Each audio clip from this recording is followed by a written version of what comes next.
Welcome back to Studio 701. Women who work in law enforcement have a lot they can learn from each other. That's right. And Sergeant Jenna Clausen-Hubright joins us now to tell us how they can come together this May. Thank you so much for being here, Sergeant. Thank you. Okay, so tell us all about this conference. Why did you decide to help organize a Women in Law Enforcement conference? Why was that important to you? It was important to us. We started talking about ways to recruit women and get more women interested in law enforcement.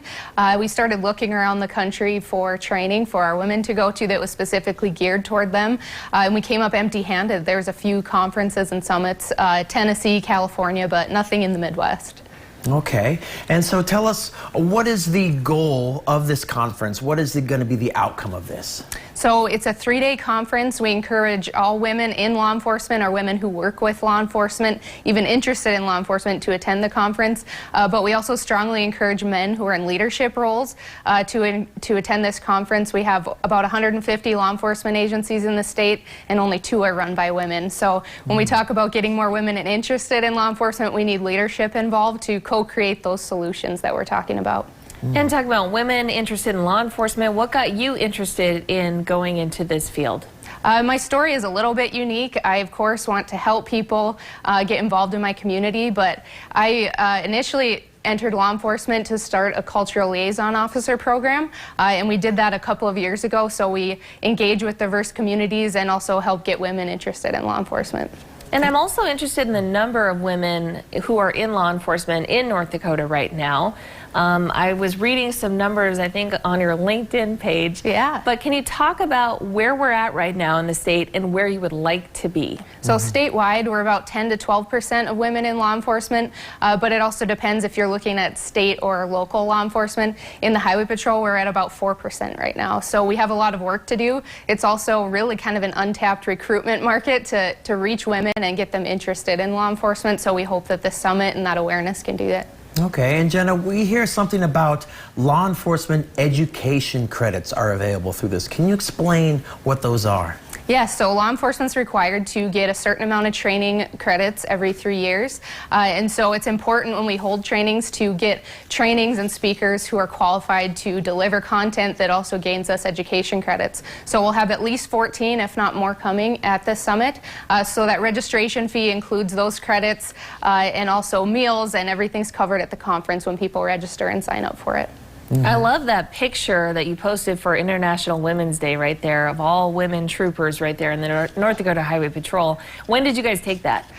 Recently we took that when we signed on to the 30 by 30 initiative. So that's an initiative about recruiting more women and enriching experience of women in law enforcement. So we got all the women in the patrol together to have a meeting about how to make the patrol a better agency for women, and then also sign on to that recruitment initiative. I agree. Cool. That's a very powerful picture right there. I love that. So here's a question. You mentioned recruiting more women. What are some misconceptions you would like to talk about as far as women in law enforcement?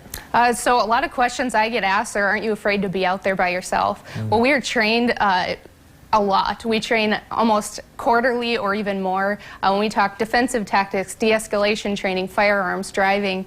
So you're certainly trained. You feel very confident once you are out there engaging with the community.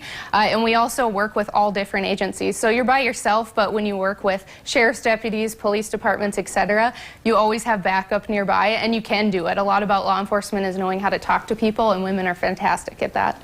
That was a question I had, which is, I think equality is always the goal, but what are some benefits of having women in law enforcement? So the population's made up about 51% women, and so when we look at law enforcement and engaging with people in maybe their most difficult time, typically women are not seeing themselves in the uniform when a response is coming to help them. So if we can get more women involved in law enforcement, that representation matters for women who are looking at law enforcement, but also that engagement with the community to be able to have somebody who represents you. It's a lot easier to engage with people in that way. Such an interesting perspective. Yes, and so we have women. Men are also encouraged to sign up for this conference. Who is it all for? Is it for someone that's not in law enforcement? Who should all sign up? Yeah, you do not have to be a law enforcement officer to attend, so if you're thinking about law enforcement, it's a great summit to attend, but also in a supportive way for law enforcement. We have booths and vendors open for people to come and support law enforcement or make their product available to law enforcement, but this training is about vicarious trauma, physical and mental preparation for success, leadership, mentorship, human trafficking, the list goes on, so there's really something for everybody at this conference. Sounds like it's an Fantastic. all-round good experience for anyone involved. Well, Sergeant, thank you so much for joining us today. Thank you. Awesome. Thank you so much for this information. And people can register to attend or sponsor the summit at the following website. It is listed on the bottom of your screen right there. It's also called the Midwest Summit for Women in Law Enforcement. That's happening coming up in May in Fargo. Very much looking forward to that. Absolutely. And